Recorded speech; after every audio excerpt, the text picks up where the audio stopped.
शुक्रवार शाम को सांसद संजय भाटिया ने करनाल के सेक्टर 12 स्थित लघु सचिवालय में अधिकारियों के साथ मीटिंग की। सांसद ने शहर में चल रहे विकास कार्यों को लेकर चर्चा की। इस दौरान सांसद ने पत्रकारों से बातचीत करते हुए कहा है कि स्मार्ट सिटी के तहत 82 कार्य होने थे, जिसमें 51 कार्य लगभग पूरे हो चुके हैं। बाकी पर काम चल रहा है, बाकी के कार्य भी जल्द पूरे कर लिए जाएंगे। कई बार डिले भी होती है और नेक्स्ट टाइम की जल्दी भी होगी। और काफ़ी एजेंडे थे, अलग अलग वेरियस डिपार्टमेंट्स के थे। जो टारगेट्स थे उन्होंने कहाँ तक कंप्लीट किए, उसमें नए सुझाव भी जुड़ते हैं। पिछली मीटिंग के भी सुझाव मिनट्स में आए हुए थे, तो बड़ी फ्रूटफुल मीटिंग रही, बड़े अच्छे माहौल में बैठक हुई। बड़ा कंस्ट्रक्टिव काम जो पिछली बार भी मीटिंग में इनके जिम्मे लगाया था, लगभग सब ने पूरा प्रयास करके उसको पूरा करा। कांग्रेस की भारत जोड़ो यात्रा के सवाल पर बोलते हुए सांसद ने कहा कि अच्छी बात है कांग्रेस भारत जोड़ो यात्रा निकाल रही है। उनकी यात्रा रुकवाने को हमारा कोई मकसद नहीं है। कोरोना के नए वेरिएंट को लेकर ही सरकार द्वारा गाइडलाइन जारी की है, जिसके चलते यात्रा में शामिल लोगों को प्रोटोकॉल रखने की हिदायत दी गई है। भाजपा तो चाहती है पक्ष मजबूत हो, अगर वह यात्रा निकाल रहे हैं तो उसमें हमें कोई आपत्ति नहीं है। लोकतंत्र में विपक्ष को मजबूत होना चाहिए। भाजपा भी 40 साल तक विपक्ष में रहकर अपनी लड़ाई लड़ती आई है। हरियाणा में जो है राहुल गांधी की भारत जोड़ो यात्रा शुरू है। केंद्रीय मंत्री ने पत्र जारी किया है, कोविड को लेकर नया वेरिएंट जो आया है उसको लेकर चिंताएं जताई। देखिए, तो ओवरऑल वर्ल्ड में जो घटनाएं घट रही है उसको लेकर कोई हरियाणा में यात्रा हुई है उसके कारण तो ये हुआ नहीं। ये तो एक आपने देखा कि चाइना की तरफ से कितना चैलेंज है। कल पार्लियामेंट के अंदर मैंने देखा, जब मैंने एंटर किया तो सभी लोगों ने मास्क डाला हुआ था। उसको भी लेके हमने आज इस बैठक के अंदर चर्चा की है कि चैरिटी से हमारे पास 20-22 लाख N95 मास्क आए थे। जब पिछली बार बहुत ज़्यादा कोविड फैला हुआ था तो लगभग 10-11 लाख हमने बांटे, अभी भी पड़े हैं। तो मैंने आज मीटिंग के अंदर वो भी ऑफ़र किया है कि US मेक N95 अच्छी क्वालिटी के हैं, वो आप उसका भी एक प्रोग्राम करके उसका भी देखते हैं। सर यात्रा वो कह रहे हैं कि रोकेंगे नहीं, यात्रा पूरी करेंगे जो आप। नहीं, हम कब कह रहे हैं रोक दें यात्रा? वो उन्होंने सोचना है। अगर मजबूत हो और प्रोटोकॉल के ना होनी भी चाहिए, बड़े बुरे हाल में है, होनी भी चाहिए। इतनी बड़ी गत उनके कारण ही बनी। कुछ तो बेचारे विपक्ष तो थोड़ा बहुत तो रहना ही चाहिए ना, एक तरफा तो वो नहीं, थोड़ा बहुत तो होना ही चाहिए।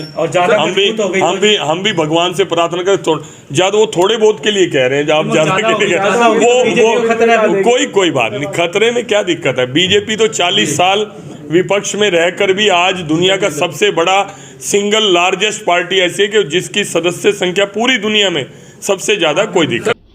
NCR से करनाल को हटाने के सवाल पर बोलते हुए सांसद ने कहा कि इस बार सत्र में उन्होंने अपनी लोकसभा के कई मुद्दे उठाए थे, जिसमें टोल टैक्स और NCR से करनाल को हटाने का। पुरी जी ने उन्हें इस बार आश्वस्त किया है NCR से करनाल को बाहर किया जाएगा। NCR हटने के बाद ही करनाल में मेट्रो आएगी। वहीं उन्होंने कहा कि टोल टैक्स 60 किलोमीटर के दायरे में रखा है। बस्ताड़ा टोल और मुरथल टोल का डिस्टेंस इतना ही पड़ता है। पानीपत टोल खाली फ्लाईओवर के लिए बनाया है। NCR की कंफ्यूजन है, करनाल रहेगा नहीं रहेगा। बहुत अच्छा आपने बात पूछी। NCR का मुद्दा मैंने पार्लियामेंट के अंदर उठाया, मैंने बात रखी और मैं आपको जानकारी देना चाहता हूँ। अपने जो केंद्रीय मंत्री हैं पुरी जी, उन्होंने इस बात को नोटिस भी किया। फिर उसके बाद मेरी अलग से उनके साथ बातचीत हुई तो उन्होंने कहा कि ये एक थोड़ा संशय बना हुआ है, कुछ स्टेट्स उसको 200 किलोमीटर तक लेके जाना चाहते हैं। तो मैंने उनको पूरे विनम्रता के साथ रिक्वेस्ट करते हुए पूरे जोरदार शब्दों में कि मेरी लोकसभा क्षेत्र को यहाँ से अलग किया जाए। तो उन्होंने कहा जल्दी। मेरे को पॉजिटिव साइन लगे उनके बातचीत में। आज से पहले कभी उन्होंने इस तरह पॉजिटिव नहीं कहा था, लेकिन अब पहली बार इस सेशन के अंदर मैंने उनसे व्यक्तिगत मिलकर भी बात की है। तो उन्होंने कहा कोई ना कोई आपका सोल्यूशन निकालेगा। टोल प्लाजा का मामला कोई अटका नहीं हुआ। टोल प्लाजा का मुद्दा मैंने 60 किलोमीटर वाला उठाया था, तो उन्होंने जो मूर्थल वाला और बस्ताड़ा वाला उसको 60 किलोमीटर किया। मैंने बीच में पानीपत वाला बात बोली थी, तो पानीपत वाला उन्होंने कहा ये फ्लाईओवर का टोल है, ना कि नेशनल हाईवे का टोल है, वो टोल अलग था। वो क्लैरिटी है नहीं, ऐसा अभी तक उन्होंने मना किया। निराकरण स्मार्ट सिटी है, टॉयलेट बंद पड़े हैं, रैन बस है, स्मार्ट सिटी का नाम दिया जाए। देखिए, स्मार्ट सिटी आपने स्मार्ट सिटी में शुमार हुआ है 82 काम जो स्मार्ट सिटी के तहत सेलेक्ट किए गए थे। 51 काम उसके अंदर कंप्लीट हुए हैं। तो स्मार्ट सिटी में होने में टोटल सिटी तो नगर निगम एरिया में भी है। स्मार्ट सिटी के अंदर कुछ प्रोजेक्ट्स हैं, मैंने आज वो लिस्ट मांगी है 51 काम जो स्मार्ट सिटी के तहत सेलेक्ट हुए थे और कंप्लीट हो चुके हैं, और जो बैलेंस काम है जो रह गए उसकी भी लिस्ट मांगी है। एक सर देख आप मिड्डा जी, ऐसा है, आप थोड़ा सा रिक्वेस्ट है, अगर आप सामने वाले से कोई जानकारी चाहते हैं तो उसकी बात पूरी होने दें, मेरी रिक्वेस्ट है। तो वो मैंने लिस्ट मांगी और जो काम अभी इन प्रोग्रेस है वो लिस्ट भी मैंने मांग ली है। स्मार्ट सिटी में जो प्रोजेक्ट लिए गए उनकी स्थिति क्या है, असली आप सब लोगों की टीम को साथ ले जाके उसकी जानकारी लेने का काम है, वो करेंगे। वहीं किसानों द्वारा गन्ने के रेट की वृद्धि को लेकर प्रदर्शन किए जाने पर करनाल से सांसद संजय भाटिया ने कहा, आज तक गन्ने के रेट में हरियाणा सबसे अव्वल था, लेकिन अब पंजाब ने गन्ने के रेट में कुछ वृद्धि की है। बाकी मुख्यमंत्री जी के संज्ञान में यह मामला है, जल्द ही इस पर कोई फैसला लिया जाएगा। किसान गन्ने के रेट की वृद्धि को लेके प्रदर्शन करते हुए आ रहे हैं। देखिए आज तक मैं समझता हूँ हरियाणा का रेट टॉप पे था, लेकिन अभी मुझे पता लगा कि पंजाब का थोड़ा सा रेट उससे फालतू है। अंडर कंसिडरेशन है, माननीय मुख्यमंत्री जी उसका क्या फैसला करेंगे ये सर एनसीआर हटता है तब भी उसका नुकसान है, रहता है तब भी नुकसान है। मुझे हटने का कोई आज की डेट में नुकसान नहीं लग रहा, मुझे रहने का नुकसान सबसे ज़्यादा लग रहा है कि ऐसे ही एनजीटी की रेस्ट्रिक्शंस हैं, उनकी गाइडलाइंस हैं, उसके कारण मैं समझता हूँ यहाँ लाखों लोग रोजगार करते हैं, तो उसका घर का चूल्हा जलते ही रहना चाहिए। तो अगर एनसीआर हटता है तो मेट्रो तो आएगी या नहीं आएगी? आएगी, 100% आएगी। वो प्रोजेक्ट जो है वो 100% आएगा। भाटिया जी, दावों के बाद भी अवैध कॉलोनियां लगातार पनप रही हैं शहर के अंदर, अगर बात करें। मैं समझता हूँ ये एक ऐसा कठिन प्रश्न है जो आप कह रहे हैं कि अगर कॉलोनी को तोड़ने के लिए पीला पंजा चलता है तो शोर मचाने वाले भी हम लोग हैं।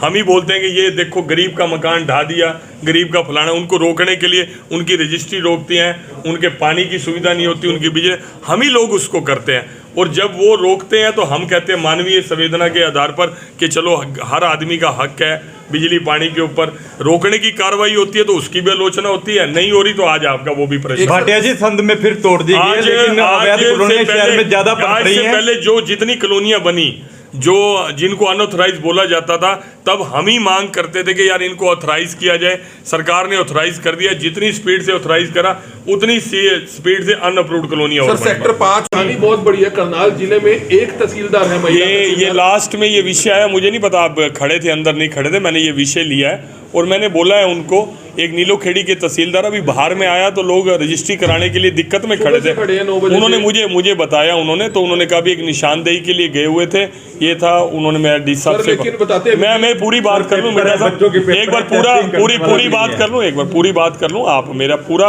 आपके सवाल का पूरा जवाब आ जाए तो आप नेक्स्ट। तो मैंने उनको कहा कि ये प्रॉपर वे नहीं है, और तो अभी उन्होंने कहा कि नायब तहसीलदार की ड्यूटी लगा दी, वो भी छुट्टी पे थे, लेकिन कोई ना कोई, मैंने कहा भी डिस्ट्रिक्ट हेडक्वार्टर पर, क्योंकि मैक्सिमम यहाँ पर तहसील के अंदर काम रहता है, कोई ना कोई रहना चाहिए। ये भी लास्ट में मैंने बात की। 2 तहसीलदारों की गिरफ्तारी हुई और एक तहसीलदार नौकरी छोड़ गए, उसके बाद विजिलेंस के डर से आप कोई नौकरी नहीं करना चाहता। तो ये प्रेशर तो रहना ही चाहिए, ये करप्ट आदमी को तो ये प्रेशर रहना ही चाहिए। 6 महीने से लोग परेशान हो रहे हैं। नहीं, वो अलग बात है, लेकिन ये लोग करप्शन से भी परेशान थे।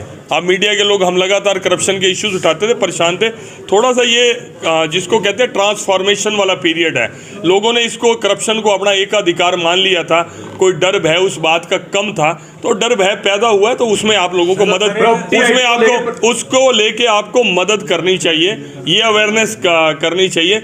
अच्छी बात है, करप्ट कोई भी है बख्शा नहीं जाना चाहिए। बुरा हाल है, काफी परेशानियां आ रही हैं। आपसे पीछे भी सवाल पूछा था, सीएम साहब से भी पूछा था, निकाय मंत्री जी से पूछा था कि 1 साल हो गए लोग परेशान हो रहे हैं काफी। प्रॉपर्टी आईडी के लिए पूरा प्रयास हो रहा है कि सेल्फ असेसमेंट का, मैंने ये बैठक माननीय मुख्यमंत्री जी के साथ करी है कि अगर जिनको प्रॉब्लम्स आ रही है कंपनीज के सर्वे के कारण, गड़बड़ी के कारण, और अप्रूव्ड एरियाज को भी कई बार अनअप्रूव्ड एरिया, ये वेरियस मीटिंग्स के अंदर ये मुद्दा उठाया जा सका।